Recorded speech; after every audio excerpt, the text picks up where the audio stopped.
I was a Girl Scout leader, and I noticed all my girls were reading, but they were reading books by that had male protagonists in them.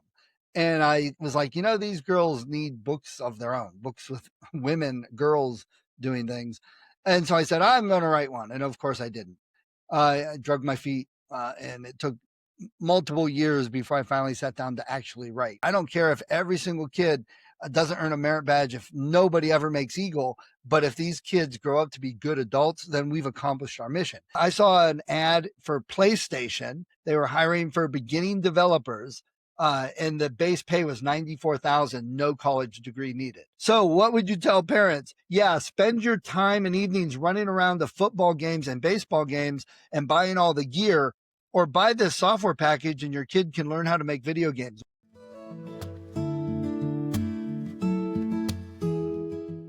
Good afternoon, everyone. My name is Trevor Zylster. I'm one of the co-founders of the One Moment Podcast, and we are live again, second time this week. So that's a great blessing for me.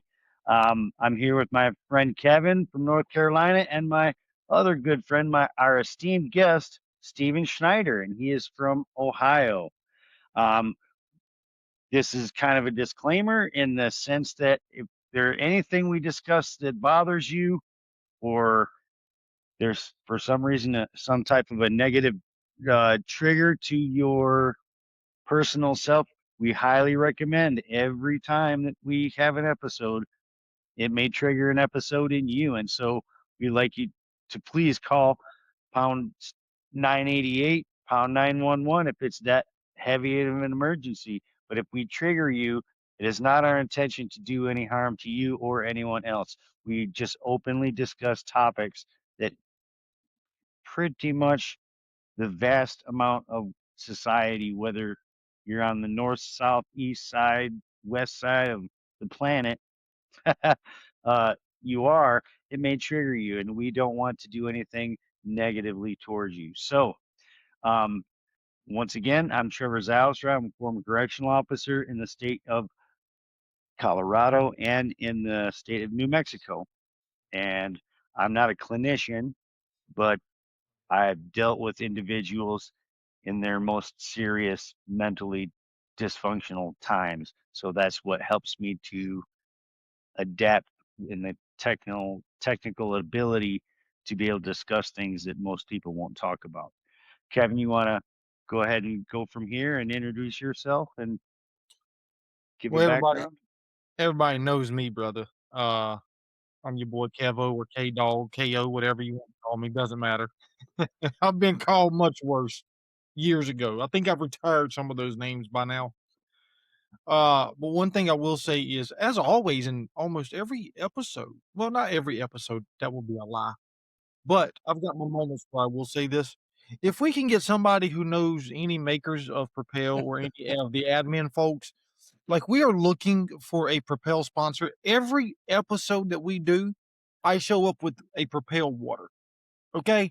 So if we can please get somebody to reach out to the people who make Propel and tell them that they should sponsor the One Moment Podcast, that'll be phenomenal. I'm gonna tag on to what Mr. Trev said, though. Um, Everything we do is educational and informational only. Uh, Nobody that we know that we work with, not even the guests that that we have on our show, um, you know, agree or disagree with us. They don't sponsor us. They don't not sponsor us. Every opinion is of ours and nobody else's. And so we do come from personal experiences, professional experiences, things like that. And so, please, as Mr. Trev said, reach out for help if you need immediate help. We're only here for a resource. We're just a resource for people. That's it, nothing more or less. And with that being said, I think we've got the necessary parts out of the way, right? So I let's think get so. into why we're here. Mr. Steven Schneider. Yes. How you guys doing? Man, I can't Good. complain. Can't complain. Steven, would you go ahead and give us some bio on you? Sure. I live in Ohio, Northeastern Ohio, close to Kent State. That's what everybody knows, a little bit south of Cleveland. And I am a middle grade kids writer, mostly fantasy. And I've got a couple series out that I'm working on. And I like to work with kids and teachers.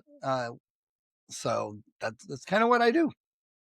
Well, we're glad to have you with us on our show today.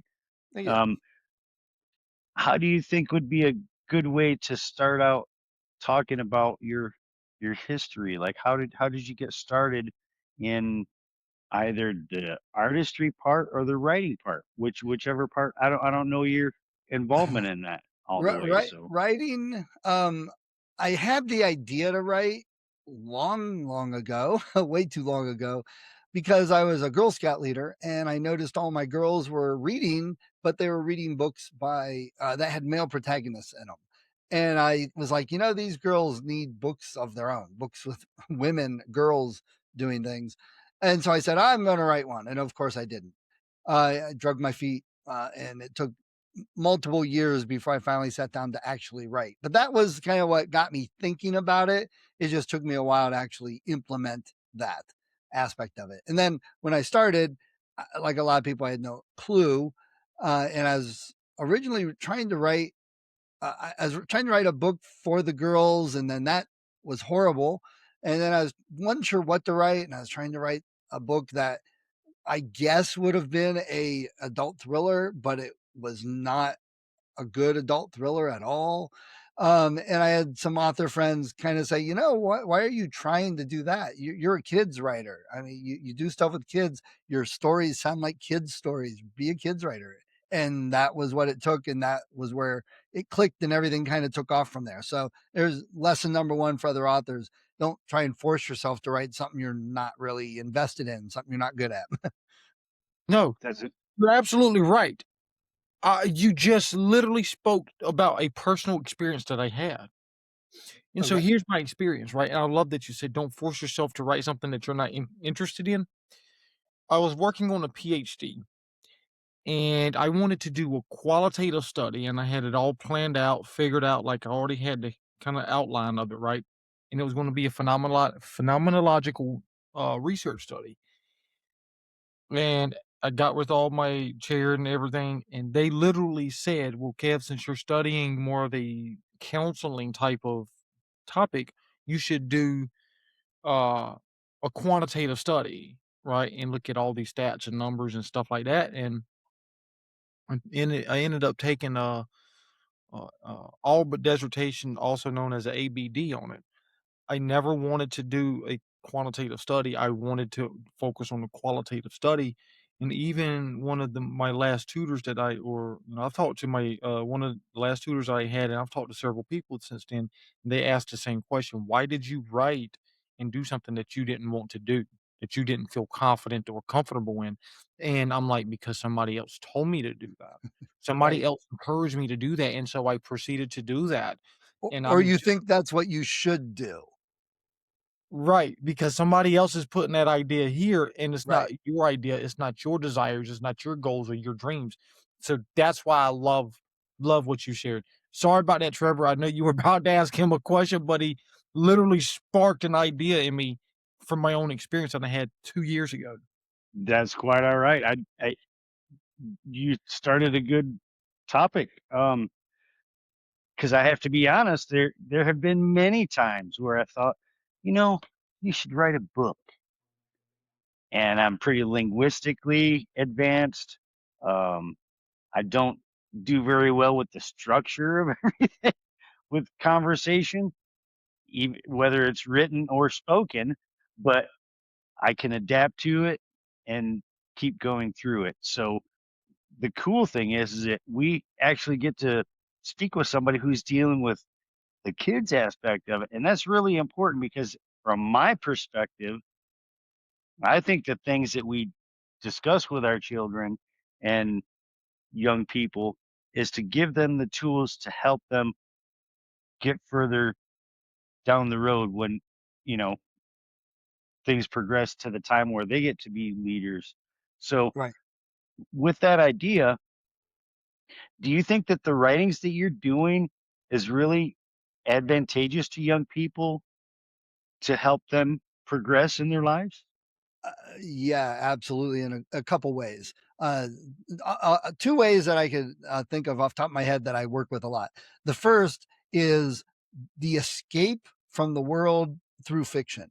And some people don't understand how that is necessary and needed. They think, well, they're not learning, their numbers. They're not learning history in this. They're not learning this book stuff. So that can't be important. And it's so wrong.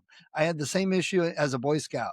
They they were more focused on let's earn badges than let's raise kids to be adults. And I tried to get through to them that the badges don't matter. I don't care if every single kid doesn't earn a merit badge, if nobody ever makes Eagle. But if these kids grow up to be good adults, then we've accomplished our mission. The badges are just the vehicle that we use to get them to be good adults, to teach them, to get them to learn, to experience the world. But their focus was on just earning the badge. And that's just like nowadays the standardized tests in school. The kids learn how to take a test, but they don't learn anything. And I think in especially today's world, there's a little bit of stress going on. There's some craziness going on. It seems to be getting worse. That the mental break kids can have by reading a fiction fantasy story is immense that people don't understand. They can't measure it, but it's something I think is so necessary. And we thwart that on so many levels. People say, "Oh, I never liked to read." Well, you talk to them a bit. Why didn't they like to read? Because in school they were forced books that suck, that nobody cares to read. We only read it because we were told we had to, so they don't like to read. Well, then we're not accomplishing our goal. I'm like, why don't we worry more about getting kids reading and then figure out if they want to read Catcher in the Rye or To Kill a Mockingbird or Odysseus or whatever it happens to be? Because most kids aren't going to want to read that, and forcing them to read it is not going to help them. And then they miss out on that. I think reading is such an escape for a lot of people, and it's a good escape. There's multiple other ones. One of my other favorites is video games. I could talk about video games and that too. But I think mental health wise, that reading a good fiction book that kids are enjoying, it can help them. I heard you say, Kevin, it's like a reset. They can handle things better afterwards. If you're constantly being bombarded with stress without any type of release, you end up not just getting ulcers, but that stress level just affects you in so many ways. You can't sleep, you can't learn other stuff. So I like to tell parents, teachers, and a lot of teachers agree with me, but they're kind of hands tied. But I talk to homeschool parents and stuff. I'm like, let your kids read whatever they want. Once they're interested in reading and they want to get back to the books they want to read, then you could worry about some of the books that they should read for whatever reason. I've got a friend author that he got multiple teachers, parents that left reviews for him saying, "Oh my God, I'm so glad my kids discovered your books. I've got kids in my school who hate reading, never wanted to read. I gave them one of your books and they asked for more." That's how you do it, So, whatever got me off on this ramble, there you go. That I think kids should have more fiction books and read more just for fun, not because they have to read something for an essay or questions. I completely second that. I mean, this is the best episode so far. I love this guy. I love this guy. Do you The not realize biggest, the reason I love him, okay, and the reason I love this episode is because when exactly like everything you're saying, when I was going through middle school and high school, I hated reading. There was one select set of books that I found that I really enjoyed and loved. And when I got to high school, they didn't have it anymore. So I didn't read. I quit reading. I hated reading. I hated comprehension. I hated English. I hated all of that stuff. Now I'm into reading. Now I'm into reading. I'm into, I'm taking a philosophy degree right now, you know, but you're right. Give people what they want to read first, because reading is reading regardless of the type of reading it is. And I love what you said too. We have English class, reading class, but it's usually learning to spell, learning grammar, and writing small essays on stupid topics.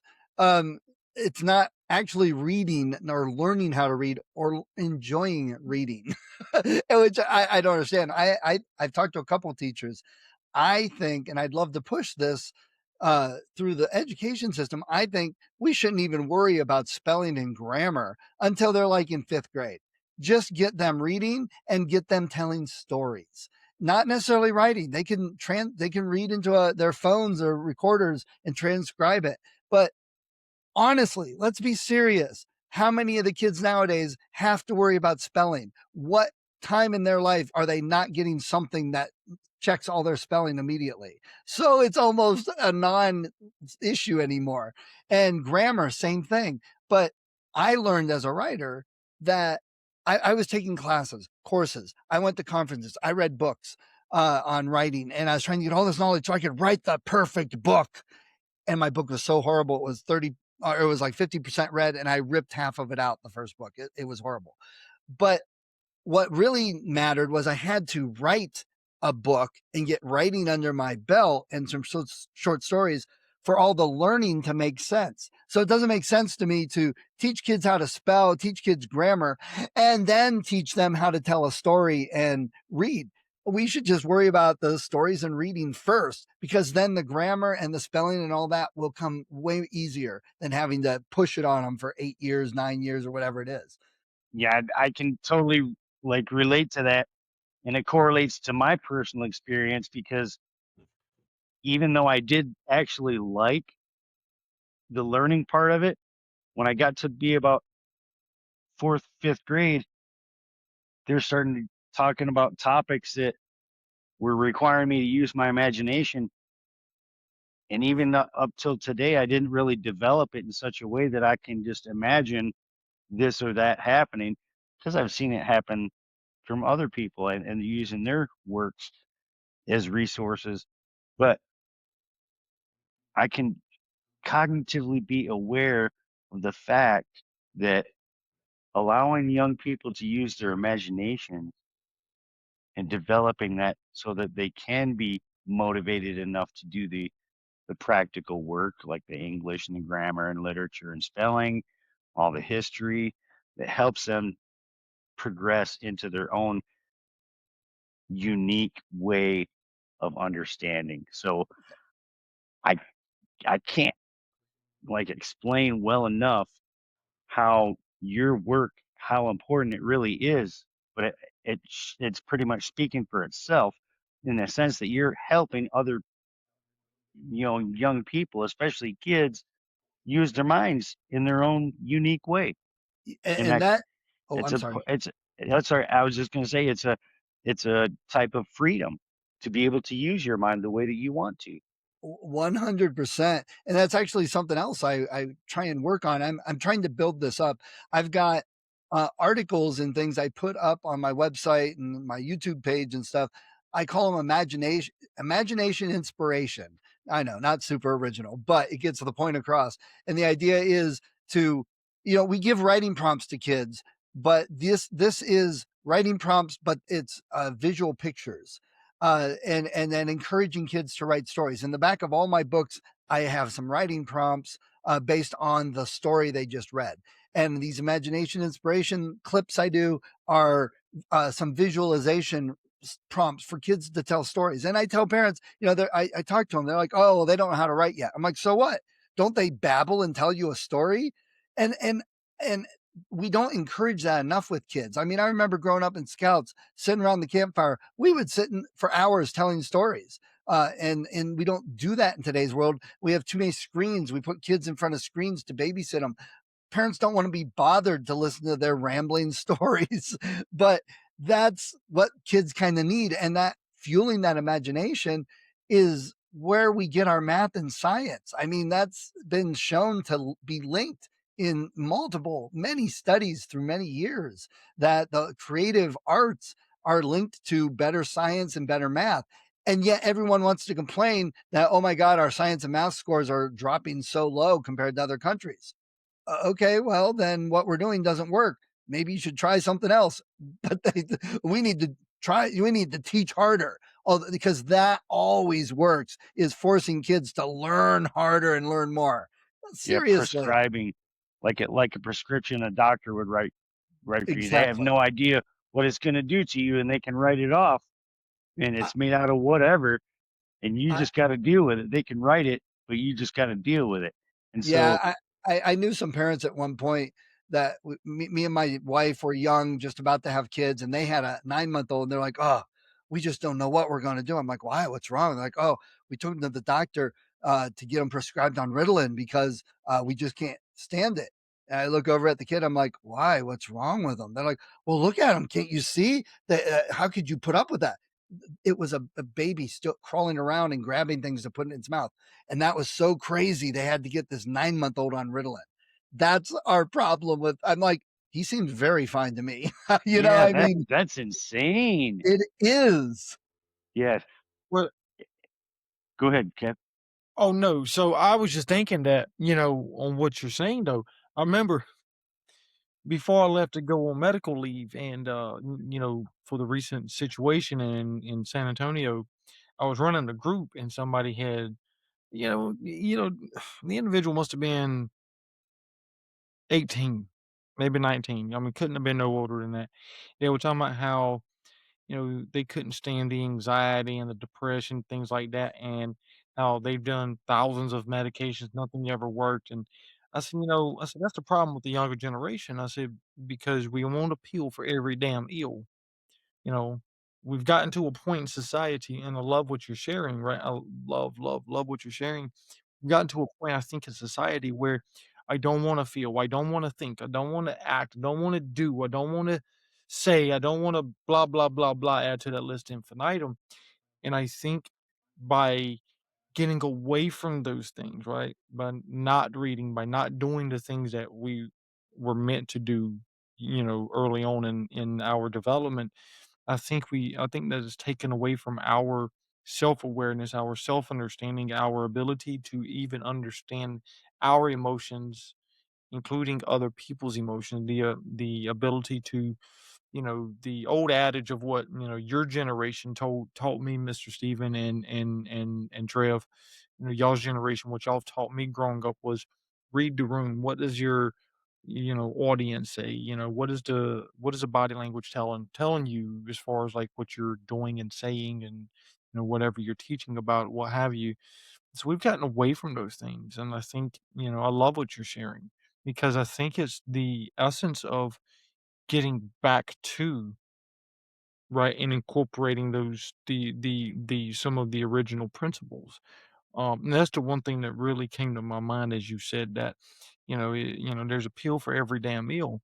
And it's like just because I have anxiety don't mean I need a damn Xanax, and it don't mean I need a freaking Valium. Just because I'm depressed doesn't mean I need some, damn antidepressant. Just because I have a little bit of physical pain doesn't mean I need a damn opiate.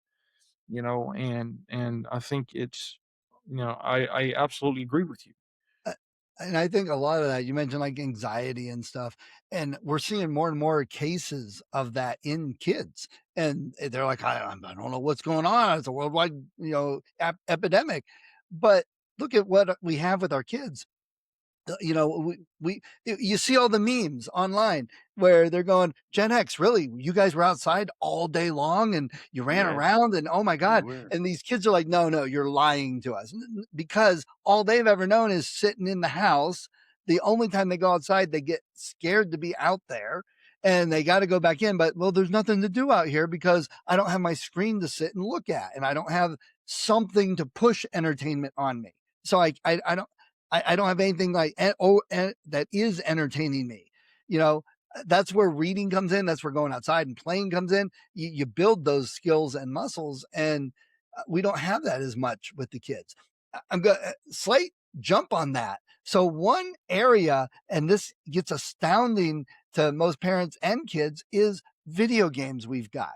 So I know video games. I just said get kids away from screens, get them out of screens. I still believe that 100%. But I grew up, I had an Atari the year it came out. I've had computer game systems my whole life. I've played so many video games for so long, but I was also in scouts. I went camping. I was in band. I did all sorts of activities. You can balance and do all of those things. And video games now are such a huge industry. And what I open the eyes to parents and kids is there's more than just sitting there playing a video game. You can actually make video games. And with the tools they have nowadays, that kids can make video games. And that is such an eye opener, not only to the kids, but to the parents. And it's one of those things, kids have anxiety, they have problems because, I've got some older kids, I've got some older stepkids. And basically, when they're going through like a manic phase of something or they're freaking out about something or they're very depressed, anxious, it's mostly because what do I got to do with my life? What is there? Everything's crap. I can't get a job. I don't enjoy my job. And this is where the anxiety builds up and happens. They don't have control of their life and they don't do anything they feel that matters. And that I think is the boiled down essence of some of the problems we have with all the younger people. And what I tell parents is that video games are something that kids can do now as far as creating them, starting when they're in school, creating video games. I've got tools to show them. I teach classes. I've got a book. Here, I'll show you. See, I got a book. This is the first one of a series. But it's about teaching kids and their parents that they can make video games now when they're in school and create a portfolio. Because here's the crazy thing, the video game industry, most companies looking for people to hire. Now, let me specify, it is not all coding. Everybody thinks, oh, I don't want to be a coder. I don't want to be a computer geek scientist. No, there are so many jobs in the computer industry nowadays that you don't have to code. You can do other things and help make video games, just like the football industry. There's a lot of things you can be involved with the football industry without being on the field. But with video games, what these companies look for is experience and finished games. And it doesn't necessarily have to be AAA titles that you spent 5 years on. So if kids are in school with the tools I show them, they can create video games, complete video games with everything happening. And even some of the tools allow them to publish it to like Android and Apple stores. When they turn 18, they have a portfolio like an artist. They can show a game company. And guess who might get a job and get hired because of that portfolio? Guess who the companies are not looking to hire? People with 4-year degrees, but no experience creating video games. So I tell parents, you're worried about the kids going to college. You're worried about their future career. You're worried about them doing something so they feel fulfilled. They enjoy their life. They enjoy their career. Well, would you rather have them playing video games or making video games? Because believe me, the one I can see it in my class. I was one of those kids. I played, you name a game from the 80s, I played it. I'm sure I had every system from the 80s into the 90s. You can see the kids when I talk to them about this, teach them in these classes, the ones that go click like, oh my God, this is amazing. All they want to do is make games now. They get bored with playing games because they'd rather make them. Those are the ones I'm trying to reach and talk to, because those are the ones in 15 years that are going to be making the really cool video games with whatever HR, VR, holographic technology we have going on at that time. So I use video games as a vehicle for kids to take control of their lives and have a career path, and something parents didn't realize could be something they could do. That is an amazing thought process and progression to help young people use their imaginations to substantiate what they're going to be doing later on in their life. Yeah. That's an amazing gift. Like, that doesn't just happen by accident. It's being filled with purpose, reason, direction, focus, all these good aspects of it. And yet the collective group of society is like, well, they're not doing this by this certain way. They haven't gotten to this level of learning. It's okay. Even if they're using their imagination, they're still learning. They're learning positive things to be able to be a productive member of society and a helpful one, so that maybe they're dealing with something that they can provide someone else the tools and resources with that they need to deal with something that they've got to deal with. Yeah. So, man, it is excruciatingly critically important um, progress that you're doing, Mr. Steven, that it's just it's amazing because even though I'm an 80s guy, and I remember I couldn't even barely do Pong. Like really. I could maybe get to like a second or third level. I'm like, oh, this is boring. I'm going outside. So I'm an outdoors guy. That's Yeah. that's what that evolved me into. Um, I I tried a few times. There were a couple of video games that I played. Tempest. Tempest That was was a a fun cool one. game where you turn the dial and it goes Yeah. around and shoot the spikes that are coming out. I did Right. okay with that one. But all the video games that everybody else could do, it was just because of the affordability of it. Because I was a very poor family member, and we didn't hardly have any. So I would go to the arcades and watch everybody else playing them, and just, eh, okay, that's cool. I'll go back outside. You know.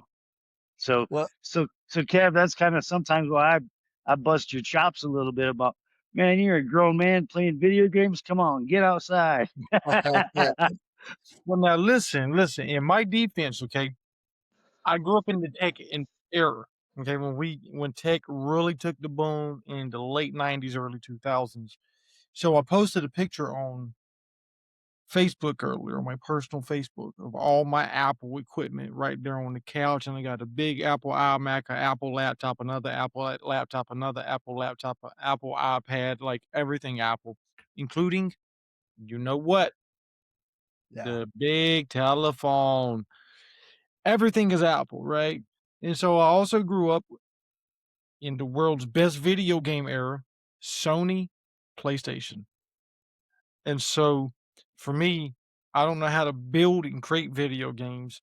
I did do some coding, tried to do some coding once, but never got into it. It just wasn't my cup of tea. But I So will say, I enjoy I enjoy playing the games because that gets me. It's almost like a self-care thing where and now mind you, I'm not one of those that gets mad and freaking just goes haywire like I've seen people do.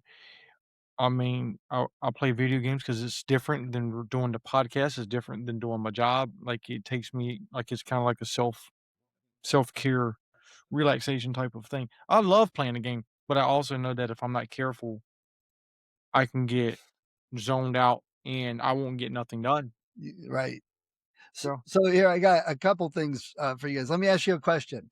Do okay. either of you enjoy sports, baseball, football, hockey, watch sports on Sunday or Monday nights or whatever?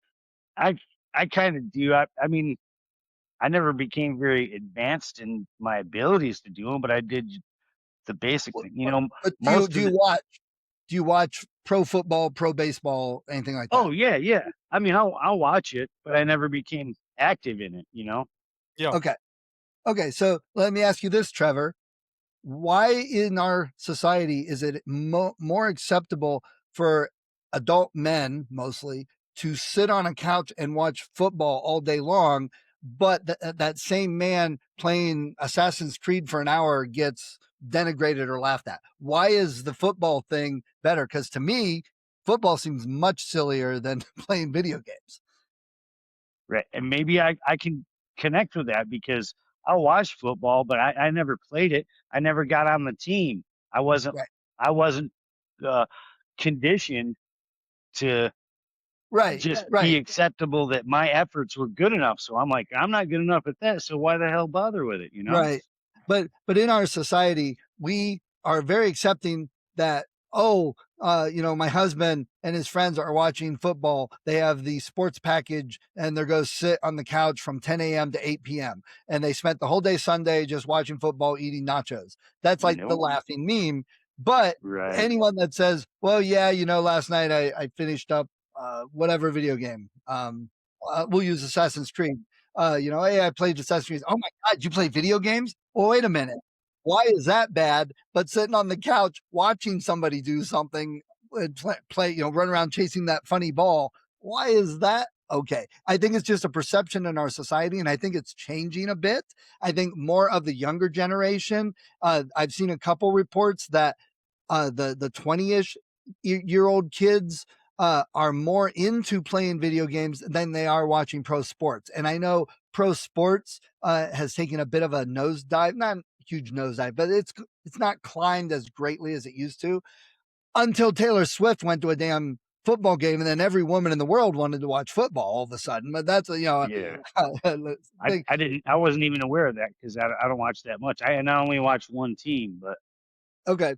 So what I tell parents is one of the things changing in our world. So pro football and pro baseball have been around for quite a long time. They're huge industries in our country, and pro sports in general around the world is big.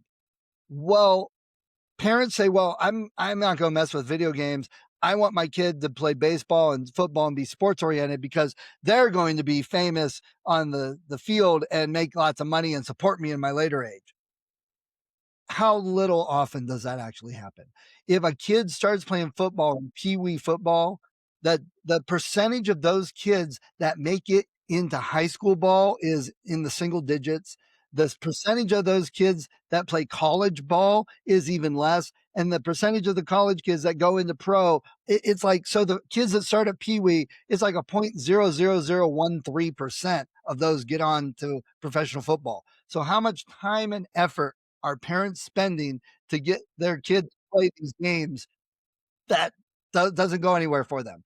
But the kids into the video games, there are many opportunities, and learning video games at a younger age has a much greater chance of getting them a job right out of school. And we're talking, I saw an ad for PlayStation. They were hiring for beginning developers, and the base pay was $94,000, no college degree needed.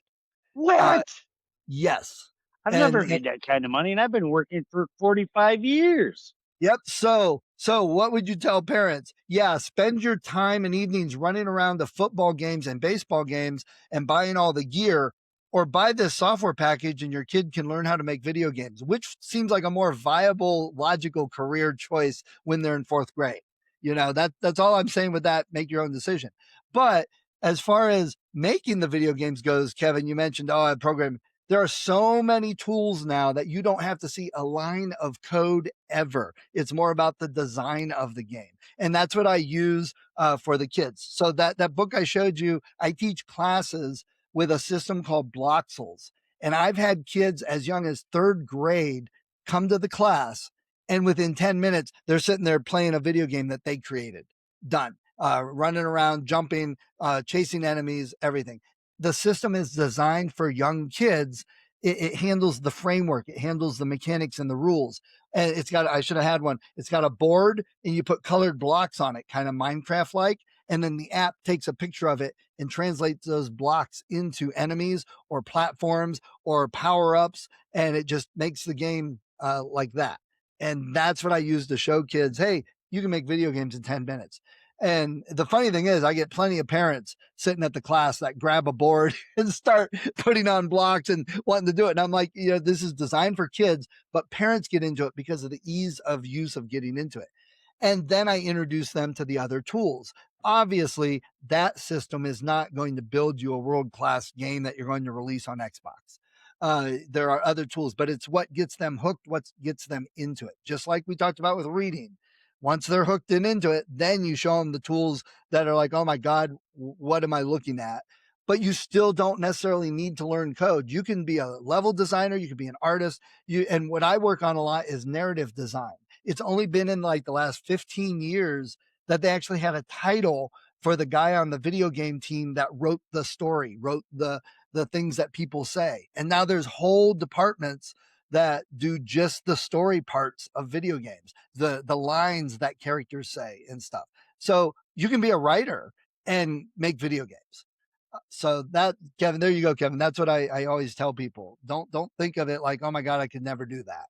And the other great thing about video games is here in Ohio, I think other states may be like this too. You kids in high school can now earn a varsity letter for esports. So your kid can play video games professionally and earn a varsity letter and letter jacket. And the reason they did this is because the colleges in Ohio have esports teams, but they had to recruit from outside of the state. So I say you don't have to have college, but if you're a great esport player, you could get a college degree to go to Ohio State and get a 4-year degree just playing video games. And people are like, "Oh, that's crazy." Really? Do you think it's crazy that kids play football well and get scholarships? It's really no different. Difference is video games are open up to the kids that could never be good enough on a football field, could never swing a bat good enough. It's open to the kids in the wheelchairs. It's open to the girls. That's changing now too. My old martial arts instructor, his daughter is number one in the state for wrestling right now. So, girls are getting into sports, but video games have always been all inclusive for everybody. They even have new adapters. Xbox has a really good one that it's a modular controller to fit whatever disabilities kids might have. If a kid has a limb disability where they don't have the full limb, you can adjust this controller with different modules so they can play video games and be on esports teams to play video games, even if they can only use one arm, if they're in a wheelchair, if they, can't see well, there's all sorts of things. So you can't do any of that with baseball or football. You can play baseball or football video games though. So That's there you go. I amazing. rambled. Sorry. That's okay.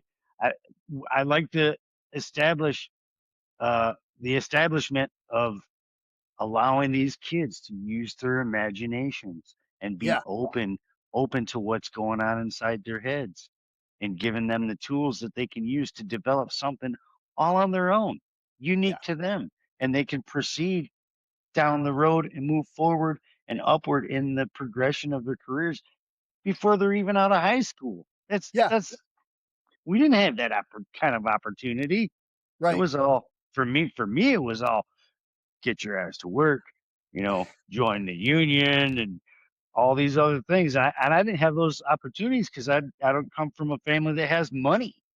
So Right. you I always I always kind of say it's like your kid can train for this now. And let's say they wanted to be a script writer for movies, right? Would we tell kids, "Oh my God, movies are unstable. You're never going to make money in movies. You can't get a job in movie industry." We know that's not true. There's so many people making so much money in the movie industry, even with the problems we've had. And there's new avenues with all the streaming. There's probably more movie jobs now than there have been in years. And if somebody said, "I want to be a script writer," well, you go for it. Go to school, learn to, write stories, go get a job. We're good for that. But let me ask you, 100 to 120 years ago, do you think parents were like, "Yes, go be a scriptwriter for movies"? No, we were still no, in the silent era. Movies were this rare thing you did on a Saturday afternoon for a nickel and you forgot about it. You're crazy if you want to not work on the farm or not work in the auto mechanic shop or not do this, that, or the other thing. You're crazy if you don't want to be a farmer and you want to go write movies. How changed is that? How many parents encourage their kids? Yes, get into the farming industry. That's where the money's at. We need farmers, but that's not what you hear nowadays. But people don't blink an eye if their kid wants to write scripts for movies. But video games are at that point where movies were 100 years ago. Give it a few more years, and it won't be anything for people to say, "I'm getting into video games." Oh, that's a smart move. That's a big industry. There's a lot there. We just, as a culture and as a world, haven't gotten quite there yet. right. Go ahead, kid. Yeah, sorry, I've been babbling a lot. No, you're okay. You're doing great. We're loving the conversation that we're having. It's open. It's organic, and I like that. Oh, yeah, no, you are not babbling. I was trying to find my unmute button. But yeah, no, listen, like, this is what we typically tell people whenever they come on our show, right? Is like, it's your show. We're just here to follow and wherever this thing goes. Uh, no, I mean, I've been sitting here listening, and it's interesting. One thing that comes to my mind is my brother is in school now, and he's going for computer engineering. And see, 50, 60 years ago, there was no such thing as that. Right. There was no such thing as crypto, Web3, none of that stuff, right? And so, like, I look at like everything you're saying, and I look at what both of you are saying, and look at how times have drastically changed Yeah. in the last 30 years, The last and five. in well, yeah, in the last 5 too, right? And I mean, I'm just amazed at that because you can make more money going out of high school with no degree going into computer engineering anywhere in that industry Yeah. versus going to go spend 6 years, get a counseling degree, and go make 60, 70,000 a year, right? Yeah. Or, I mean, even being a high school teacher or a middle school teacher, you know, If uh, you're lucky to make that much. right, right. Exactly. I think some of them, I think a lot of teachers are in the 30 to 45, maybe 50,000 range. Which Some of is them got criminal. right. No, absolutely. It's criminal I because they, agree with that 100%. and so to see where times have changed is baffling, amazing, shocking, ecstatic to me. But now I do have to ask though, okay? Because we can talk about all the goods and the pays and all that. Like we can talk about all that. My question that comes to mind is very first question I think should be asked is what are the downsides of this That's whole a good industry? question. Everything has downsides. And sometimes I don't talk about those with parents because if they're just hearing some of this, you don't want to get them go, oh, well, those downsides, forget about it. Let's talk about your brother real quick. Computer engineering, solid place to go, solid thing to do. But what I would tell you is have him look into cybersecurity. If you really want to see what's going to be growing and hot for like the next 20 years, it's cybersecurity. That's the It part of already is it. hot right now. It's very much so. Yeah. I mean, engineering, yes, that's not going to change, but it also isn't the explosive growth we have right now with cybersecurity. So if you're looking for the jobs, you're probably going to have more coming out in cybersecurity over the next 20 years or so. Just saying. But in video games, yeah, there are issues. First of all, like any job, just because you're trained in it doesn't mean you're going to land that job. If they're working on whatever Assassin's Creed 27 or whatever it is, they might have the team all together. They don't need another narrative designer to come in. So you might have great credentials, but you apply to Activision and they're like, yeah, we don't need you. And they may not need somebody for 3 or 5 years. So it's like anything. Just because you have that, you got to get out there and hustle to get those jobs. There are things you can do to mitigate some of that. But the great thing is, with the tools I teach, if you don't have a job with a company, you can still make games on your own, still publish them to the stores, and still sell them on your own. Nobody has to control that. That's a benefit, when you don't have that job. And some people, that's all they want to do. Undertale, that guy spent 5 years of his own life, and now he's a multimillionaire. Um, the other downside is the way the industry works now, and this is changing, is that teams get hired to make a game and it grows. And you've seen some of these games. I do a podcast for geeks, and my co-host, his nephew, worked on the Hogwarts Legacy game. And that was thousands of people. You have to sit through 10 minutes of credits just to get to his name. Trust me, you have to sit through 10 minutes of credits till you get to his name. But anyway, so they have thousands of people working on these games. The thing is, though, once that game starts to wind down and they're releasing it, they don't need all the level designers. They don't need, so people get let go. And it's not always, well, we're just, temporarily. A lot of times it's like you're being hired for that one project. So then you have to go find that next project. Sometimes you work for a company and you're like bouncing from internal created games job to job. But a lot of times you're getting hired to go work for whatever game is being made for the next 3 to 5 years or whatever it is, or if it happens to be one of the Elder Scrolls for the next 17 years. So that's a downside. But again, the good ones, like any industry, the good ones get heard, get known, and they keep working, they keep getting jobs and keep getting hired. And there are now classes and schools teaching video games. I know Kent State has some video game classes. I have a friend that works at a school out in uh, San Diego. But his whole thing is narrative design and teaching that at the school. He actually did some of the story work for the Ultimate Alliance Marvel games on the 360. He also did some of the story work for Cuphead. that came out, which is a brutal, brutal video game if you've never played it. Old school brutal. But so that's when, one of the dangers is he's like, yeah, I worked this job and then I didn't get another one for like 7 months. So it's not as steady, say, as working at Arby's or something. But on the flip side, there are also opportunities in video games that you don't get in other fields. Like I said, working on games that you can create yourself. I have to ask before Trevor asks you, because I see Trevor's about to hit the unmute button. I have to ask. We've got the greatest video game of all times coming out November of this year. Grand Theft Auto 6. I am Now, go ahead. no, please finish. Okay. I just wanted to see if you know anybody who was working on the development of that game, because we've been waiting like 30,000 years for it. Yes, yeah. Now, hold on a second before you guys get going. I have to admit, the one video game that I do like playing and was reasonably good at was auto driving or racing, or I don't know about Grand Theft Auto because you get out of the vehicle and interact with people and stuff like that. But the driving games, I always Well, did real well at them. So, well, to be fair, Trevor, the game Carmageddon, you also interacted with people, just in a completely different way. Kevin, if you never played Carmageddon, it's literally a driving game where the more people you hit, the more score you get. Great video game.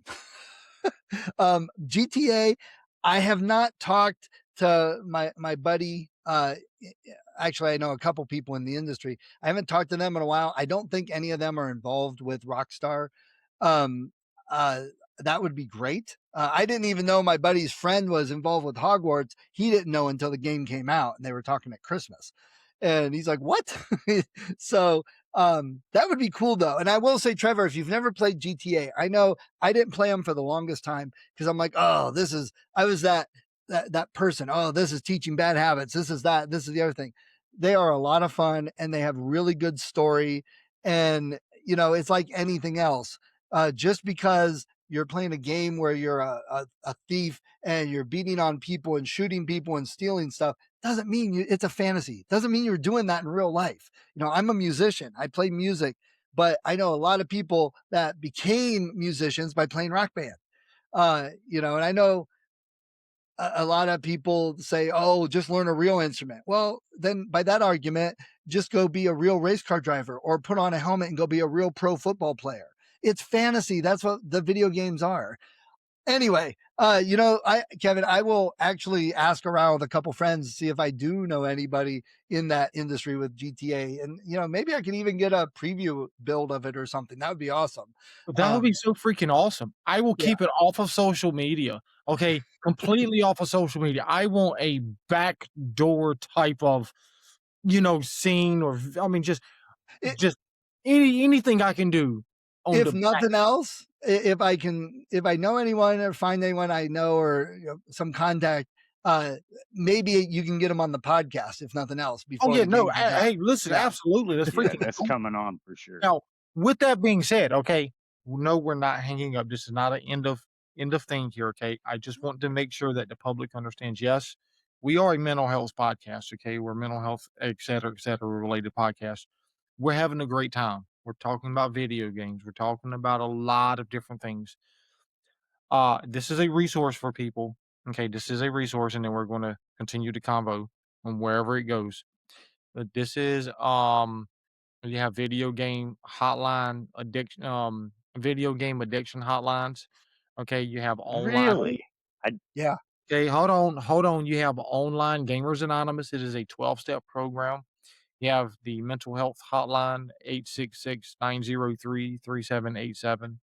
You also have SAMHSA, and you also have Gaming Addicts Anonymous.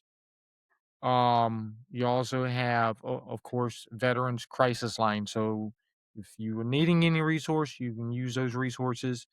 You also have the free gambling addiction hotline, because I know there's some overlap between video gaming and gambling addiction. So I just want to make sure that yes, we're having a great time. We are having some laughs. If you're listening to us and not watching us, we're having a blast. But I do know that some of this stuff can be triggering for you. So please utilize your resources.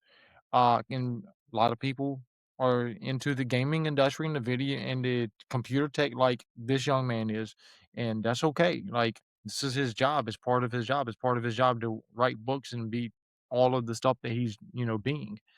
So just want to make sure that we got that part out there before Yep. we got too far out there. But yeah, no, go ahead, Trevor. And to add to what you said, Kevin, for parents, because I deal a lot with parents, and I'm talking Assassin's Creed, I'm talking GTA.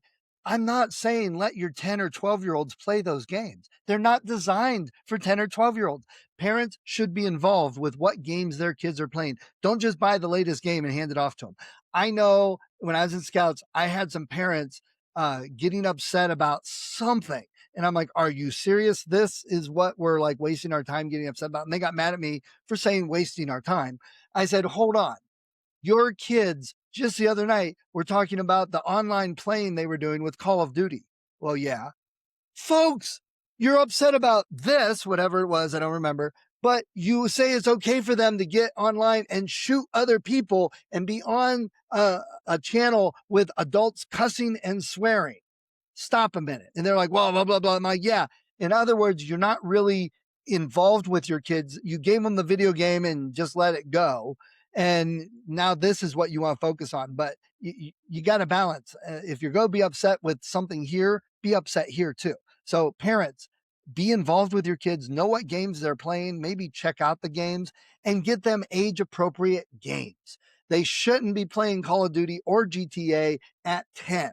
And Mhm. Kevin and I don't need jumped on because we do play GTA. We're not going out there and beating on anybody. I haven't hired a hooker. I'm not doing drugs. I'm not racing my car through the streets. I'm a responsible adult. But because I choose to do that doesn't mean I'm going into the schools and teaching the kids how to play GTA and talking about the hookers. That's totally not the thing. I can be an adult and do that, but also work with kids. There's plenty of adults that do stuff like that. And that's perfectly fine and acceptable.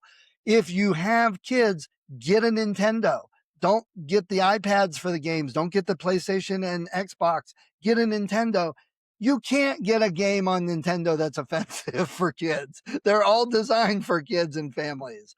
And if you do have PlayStation and Xbox, monitor what they're playing. Look at what they're playing. Look at the darn ratings for once and see what's actually in there. You don't take your kids to see R-rated movies, but you buy them GTA 6. Okay, that makes no sense. And let's no, you're right. And let's add this to this. And then they want to take them to church or whatever religious institution, and they got more trauma and stuff and blood and guts in those religious books than what's in GTA and what's in Call of Duty. Uh, yeah, Like, well, be adults, be parents, and think about the stuff that you're buying your children. yes, And absolutely. I'm My not. kids played a lot of games, read a lot of books, saw a lot of movies, but I knew every one that they were doing. I knew what it had or didn't have in it, and they didn't grow up to be homicidal maniacs.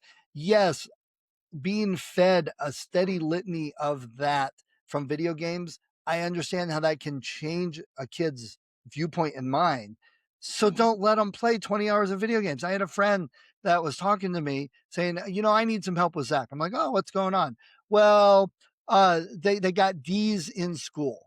I'm like, oh, okay. So what are you doing about it? Well, I told them they're not allowed to play Xbox more than 3 hours a night. That's not really a solution. I hate to tell you. Take the Xbox away, they can get at the end of the semester. That's the solution. And they looked at me like I was the weird one. And it's that type of parenting that makes no sense to me.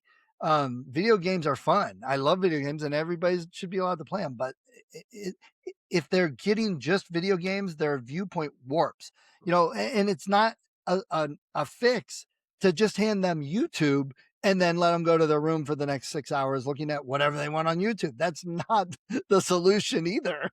If you haven't looked at some of the stuff on YouTube or TikTok, then you're not being a good parent in my mind. I'm sorry.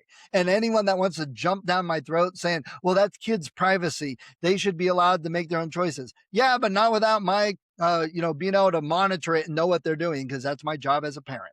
And if you disagree with that, well, I believe that's part of our problem going on right now in the country. I'll have to amplify that in saying that the best thing that you're talking about is the responsibility and the accountability of being a responsible parent. Yeah. How important it is to teaching our children decent behaviors, because that's going to affect them all the way through the rest of their life. Yep. So, how critically important is it really to allow that individual your responsibility to be able to use their imagination and turn it into a positive way? I'm going to say for sure, I like driving like Formula One cars. I would love to be able to get onto a track and, man, surely I can't get those expensive automobiles, but well, I forget the name of the video game that on PlayStation that I have played where you're on uh, a track in Germany and you're driving some really super fancy car and you can. Need for Speed or Test That's Drive. it. Need for Speed. Boom. Yeah. There's your. I'm your guy. I love doing that because I'm not like I could crash. Oh man, I'm done. I'll get another car. Figure it out. So for me, I do like the speed, even still to this day. I'm responsible now for what I used to be because I grew up Yes. in Michigan, and if you're not going 90 miles an hour down the interstate, you're getting run off the road. Yep. I And, hate driving up in Detroit. I will go around Detroit for 7 hours before I drive through it. right, but that's where I learned to drive. Not in specifically Detroit, but in Michigan in general. So, uh, anyways, I just like the idea that we're talking about how it's bringing accountability and responsibility in the actual parenting job that Yes. you have to teach your children to be able Yeah. to be responsible for themselves and accountable for their own actions. Yes. And it's And not invasion of privacy, because if that kid's watching things or contacting people that they shouldn't, the that's on first thing you. everybody does is attack the parents. But if a kid complains because a parent is monitoring their phones, parents get attacked because they're not giving them privacy. You can't have both. You can't blame a parent, but also not allow them to invade privacy. Yeah, It and then doesn't and work. then look at us. We got drones flying all around the world now. I just saw on a social media platform yesterday, as a matter of fact, Michigan State Police. They've got a drone with red and blue lights on it. I'm like, you're telling me that the MSP is like monitoring traffic using drones instead of driving? Yeah, How much? Virginia does. North be- Carolina's doing it now. Yeah, Yep. and I've because seen it's I've seen drones right easier here in and cheaper. Colorado the same way, and I'm like, why is there? Why aren't we given the opportunity to just be regular human beings instead of being monitored every moment of our lives? What kind of privacy is that doing for us? So And that it's the again, it's a catch one way or the other. People complain because, well, there's all these people breaking laws that we don't catch. Well, that's because we have a limited police force. But if we use drones, we can have multiple drones out that's being monitored by just one person, and we can catch more of this and make people safer.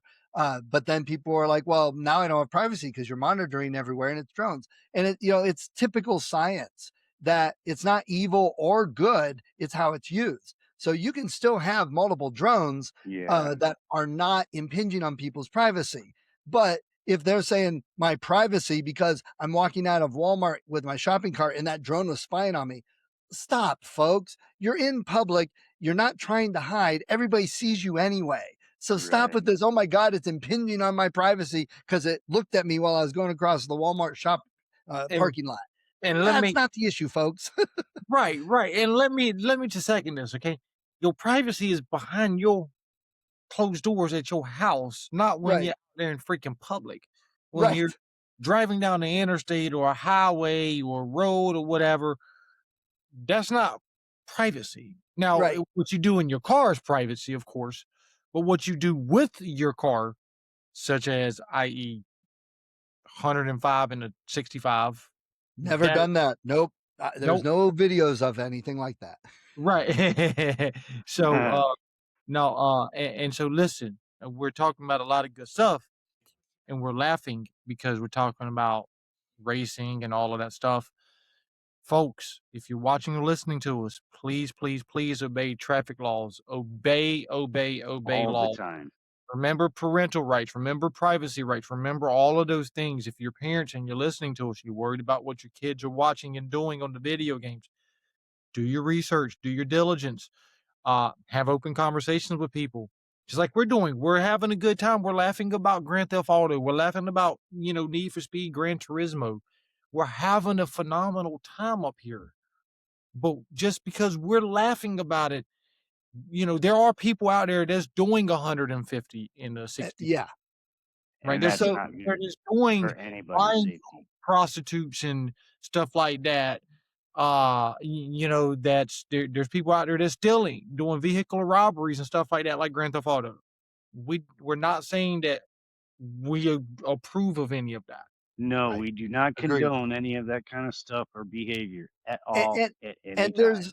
there's events and things. I've seen an ad for this area recently, where it's a 1 day thing. I think coming up in a couple weeks up at the IX Center, that you can basically uh, get rent and drive like a Lamborghini for $320, and you go with a professional driver around a track, and it's like 6 mile track or something like that.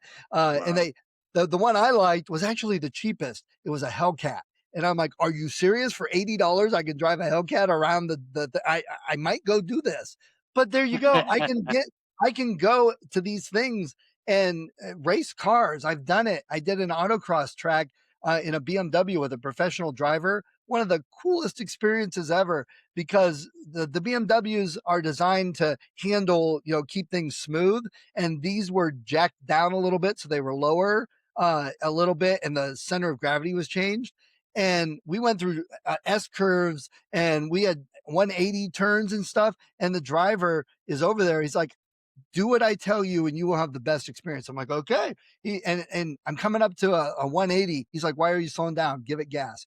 Are you serious? Like, give it gas. All right. And he like hit the brake, and we're swinging those cars around like professionals because we're listening to these pros. I never felt out of control. I didn't kill anybody, but I got that out of me, because I love the racing games like you do, Trevor. I'm looking to get a rig actually to sit in. So it's like I'm driving with 3 Yeah. monitors and stuff. Trevor, have you seen the movie Gran Turismo? Is that the one with the the Ford GT?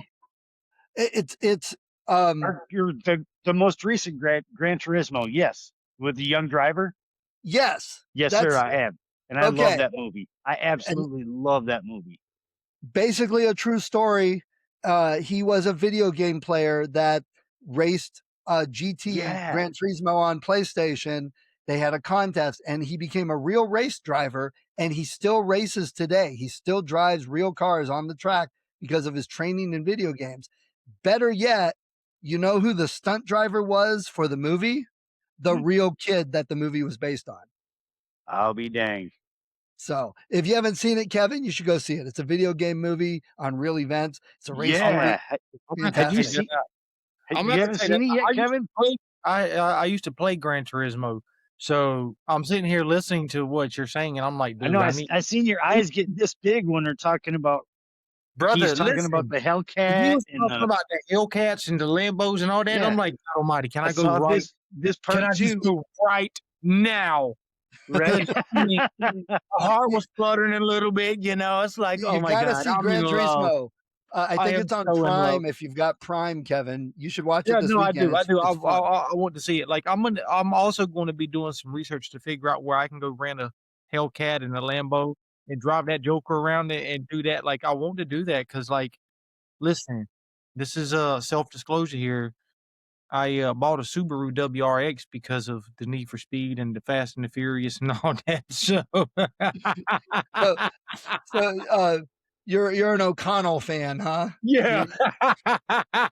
You my kids and stepkids, we always joke, I'm gonna get a shirt made that says "Drive it like a Toretto." I love it. They're So always laughing. They're like, "You don't need to go on two wheels around the curves." I'm like, "It was not that bad. Shut up." yeah, no, the lady so no, you're right. So the lady that I donated, I donated my kidney to her brother. She and I have this argument going on. Every time she sees me, she is talking about, "It's American muscle all day. It's American muscle." When I'm like, "Nah, it's the import, baby. It's the import all day, every day." And so when I went back down there, I bought her the white Subaru that Mr. Little Nobody had driven when they blew up the submarine, right? That white Subaru, I gifted to her. I'm like, "Here you go. This is your little import, honey." That's And awesome. and so when she went out to the grocery store to whatever later on that evening, she went to Walmart and she saw these little owls of toys or whatever, and she got me an American Muscle. She brought it back to me. She was like, "I need you to open this real quick." Open it up. It's a little blue John Deere tractor. Nice, nice. And so she and I got this little argument going back and forth, this import versus American Muscle. And so for me, man, it's an import all day. The only time I will take an American Muscle if it is a black 60s Dodge Charger. Ooh. I I I I love both for different reasons. If I wanted to get into racing now, I'd get an import. There are clubs around here you can actually buy a car and go race your own car. You have specifications and all sorts of stuff. That's what I do. But come on, Trevor, we grew up in the era. It's got to be a muscle car all the time. And I'll tell you, on Forza, I don't know, 3 or 4, I played that and got all the cars opened and, I got 3,000 cars to choose from. I love to get like a javelin. My uncle had a javelin, so I drive a javelin in the game a lot and get on a track where all these kids are racing the imports, and it's so hilarious because you hear ring, ring, ring, ring, ring, ring, ring, and then I go boom, and then we're racing, and yeah, they're fast. They will go and they're gone, and it takes me a bit to catch up. But if they make the mistake of coming anywhere close to me, I'm go bam, my car weighs like 10 times as much as they do, and they go flying off the track and smash. So, you may be faster, but I'm going to play demo derby until I'm number one on the track.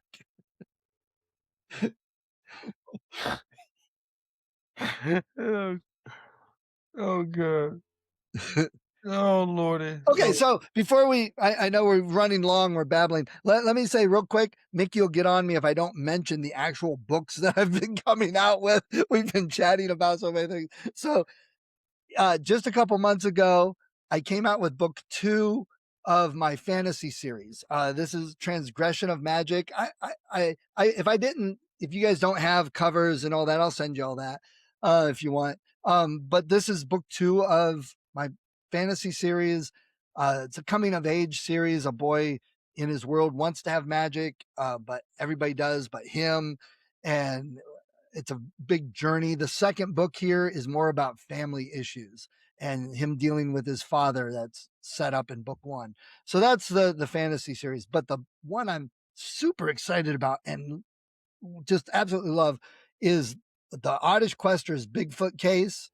This is the one I'm really getting into. So That is what's really fortuitous, you guys may have heard about this recently here in Ohio in March, there was like 24 Bigfoot sightings right by where I live. And that's when I started talking about this book and releasing the book. It just happened to be coincidence. So I was very happy about that. But the series is teenage investigators, their siblings, and they investigate things like Bigfoot. And it's based on my kids and stepkids. They all have characters in the book. They all have their own abilities within the book that they contribute to the team.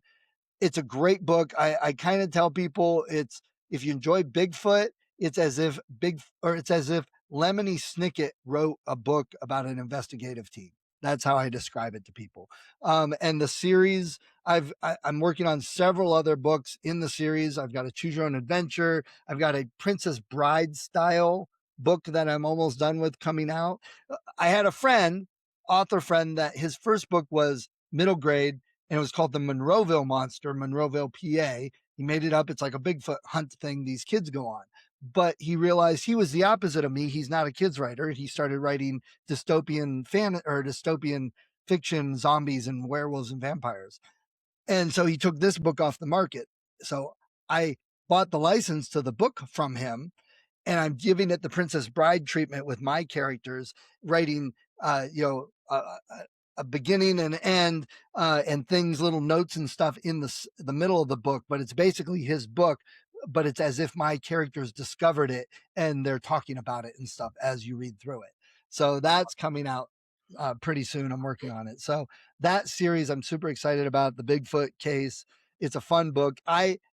When I went back through the edits, it'd been a couple months. I was laughing at some of my own things, and at the end, I literally tensed up, like, oh my God, are they going to be able to do this? And I'm like, you idiot, you wrote the damn thing. So I'm like, I must have done a good job if I'm the one reading it, getting tensed up the ending. So very excited and happy with the results of this book. So I had to mention those since, we didn't really talk about books much at all, which is great and I fun. mean, we spoke about the gaming book, and then Yeah. we just got off on the 30-minute, Right. 45-minute tangent about video games. Yeah, which happens, it is what it Well, is.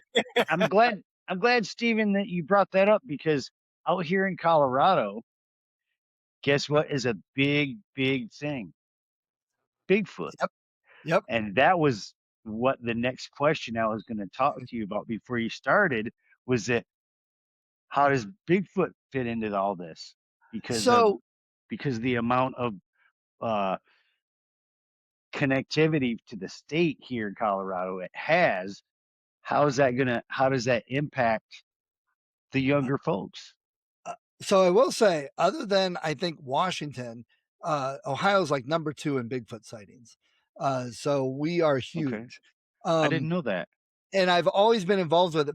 I liked this stuff when I was a kid. I had all these books, and then my son discovered all my books and took them, and he got into it. And my son, when he was a teenager, actually wrote his own book, and he did talks at the Mothman Festival. He did talks at various Bigfoot festivals around the area. So we got back into it, which is why I started writing the stories for my kids. But now that all the kids are gone, I miss it. So I write the Bigfoot stories so I can go back to the festivals. That's my excuse. But I tie it all in because, again, are they real? Are they not real? Do you believe it? Do you not believe it? I don't really care. I think there could be something, but I think also it's a good vehicle for the kids' imaginations, which we've talked Sure. about, the imagination. Whether you really believe in Bigfoot or not, the kids, I have these kits. They are young cryptozoologist researcher field kits that kids can get from my table. And they have a hat, they have a collection bag, they have a magnifying glass, a pencil to take notes with, a notebook, a whistle, so if you get lost in the woods. But it has all these things to get kids like, oh, maybe I can find Bigfoot. Click, there goes their imagination. That's my whole reason for doing it. And it gets them out in the woods. Right. They're out doing so what? Maybe you only find coon tracks. Great. Make a plaster cast of coon tracks. That'll be a much better story. Kevin, I love video games. I've played video games. But how often do you have stories that you relate to others about some video game session? Sometimes, World of Warcraft raid, somebody, Leroy Jenkins, that's a story, but just sitting there playing through a game, there's not much story for you to tell people. But you tell them about going out in the woods, looking for tracks, finding these coon tracks and whatever. Now kids have a story, and that sparks their imagination. So I use that as the vehicle, video games and the Bigfoot stuff. The other thing I use that to get kids interested, and I don't know how well you can see the picture there. That is a picture of me with my wolf. I tell everybody about my wolf Hunter. He's a hybrid. And all the kids are always like, "Oh, bring them, bring 'em." There's reasons not to bring a 120-pound wolf around a lot of people. But I do talk about that because that's the other thing that, and I understand this in video games, but with any of our entertainment media, we think of wolves as evil, as bad, mostly because of fiction. The big bad wolf, the evil wolf always attacking the people on the plains. And wolves are not like that at all. They're friendly, they're jovial. In fact, Hunter rolls over on his back to give us his belly, and we're like, Hunter, the other wolves are laughing at you. And he doesn't care. But I use that also to show kids, fiction isn't the truth. You got to understand that. And wolves are not what you see in fiction. They're not like that, and I use that as another vehicle to get through to kids. Plus, he's in the book. He's one of the characters in this Bigfoot book. And I've got another story actually idea I might write with him in it here pretty soon. So Wow. there's all the books. And what a powerful conversation this entire thing has been. Even I remember Kevin when we first started out, he's like, "Man, this is going to be great. This is already great." Here we are, It was coming blown out on. the water. It was Yeah, blown completely out the water because I did not. absolutely. I did not expect. Look. I ain't gonna lie. I had I had a bias. Okay, when I say bias, not a negative bias. Not a no. Like like kind of like okay, you fit in this type of box type of deal, right? That type of bias. And folks who are listening to us, a bias can be positive, negative, neutral, what have you. It's not always negative. Okay. And so I never expected this guy to come on here and be the person he is, just completely shattered every thought process that I had. It has been a phenomenal, Well, thank you. phenomenal It's been episode. fun with talking to you guys. Oh Here, my let me break some of your stereotypes, Kevin. How about this? What if I told you I was a black belt, for one thing? 7 years studying in a Korean martial arts called Kuksulwan. I also, when I was in Boy Scouts, I made Eagle at the age of 13 and a half. Um, so that was, or 14 and a half. I apologize, 14 and a half. And I also used to backpack, and I've been to the top of some mountains out in New Mexico, backpacking. And when I say backpacking, we had a burro race, and I got drugged by the burro and cracked my head. And we had to do a 20-minute walk if we wanted to get to the place where the Jeep could get to us to take us to where the helicopter could get me to take me to the hospital. So Right. that type of backpacking, wow. literally everything on my back. We had no cell phones. We did not see civilization. So, uh, how's That that Just for out of breaking stereotypes? that has been real quick, like Stephen. you Hold on, don't hold on, Kev. okay, go ahead. Uh, Stephen, just real quick. I spent about 8 years in New Mexico. What mountains specifically? Cimarron area. That was where our base camp was. It was that out anywhere in Union County? I have no idea. It's been so long. I was a teenager at the time. All I remember is the town was Cimarron, New Cimarron. Okay. Mexico. Yeah. Yeah, that's northern New Mexico, right near within about an hour and a half away from where I lived for about 8 years out in a little crossroads Yeah. town called Clayton. Oh yeah, yeah, right by Clayton. I remember Clayton. Yeah, talking about that. We went through it, I believe. Yeah, that's a beautiful country. I mean, where I live, it's so different of a country for landscape and stuff. Yeah, Absolutely. but nice mountains. Yeah. Nice, a lot of hiking and backpacking at the time. Wow. Small world. Yeah, Yeah, Small world. everything doesn't happen by accident. Nothing right. happens by accident. No, So absolutely not. So listen, let's wrap up because listen, I can keep you going and going and going It's and Good going. Friday. It's a holiday weekend. Yeah, yeah, But good no, one heck absolutely of a good on here Friday. till Monday morning, okay? It'll be the longest episode ever. But I can keep, so I don't want to do that. I don't want to do everything all in one episode. We're definitely going to be bringing you back. This is first visit, okay? Uh, because we could have went deeper into many areas. We could have yeah. expanded on many, many other areas. But that's what a podcast is. That's what we do on the show is we talk, we have fun. We laugh, we get serious, We shed some tears if need be. That's Uh, right. right. And so that being said, folks, stay tuned for future shows with this young man. Now, let's start wrapping this up.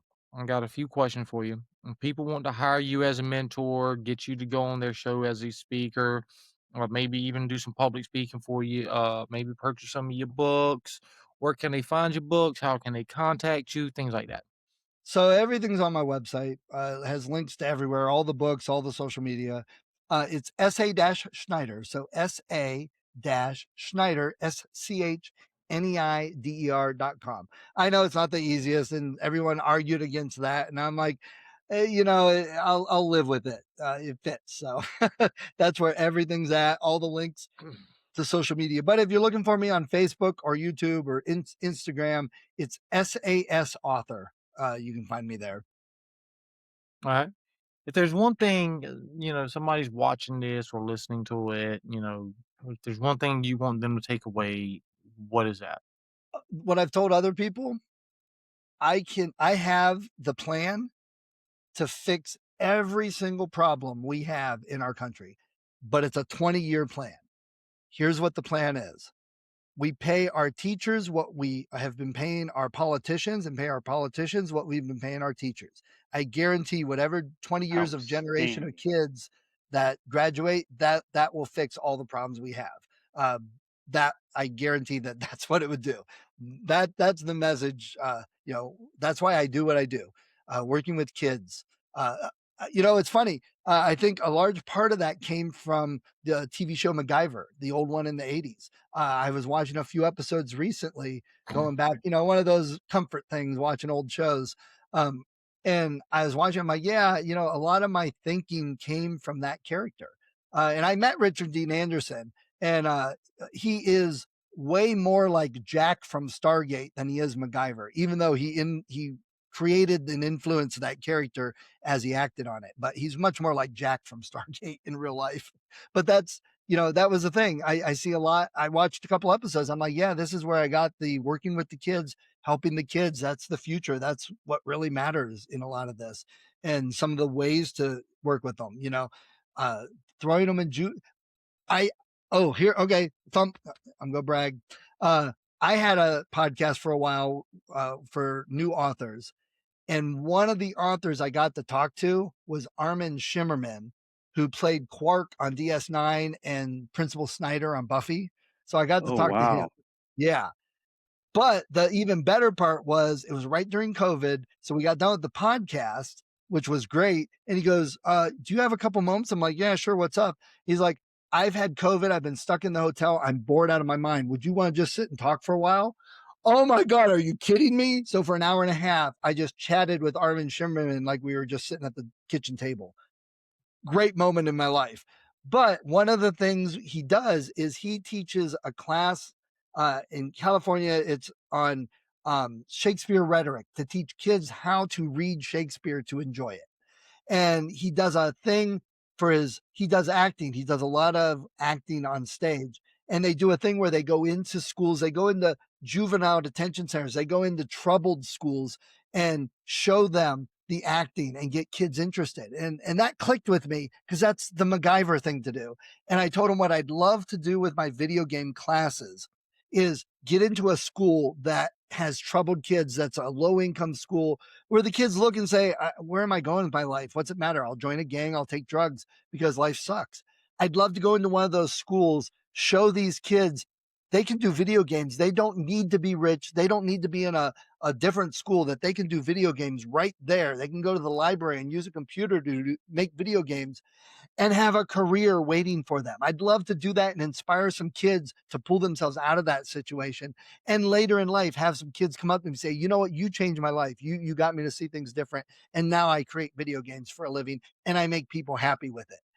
That, that's that. Well, I can die happy now. That's what I would love to have happen. That's All right. huge, Stephen.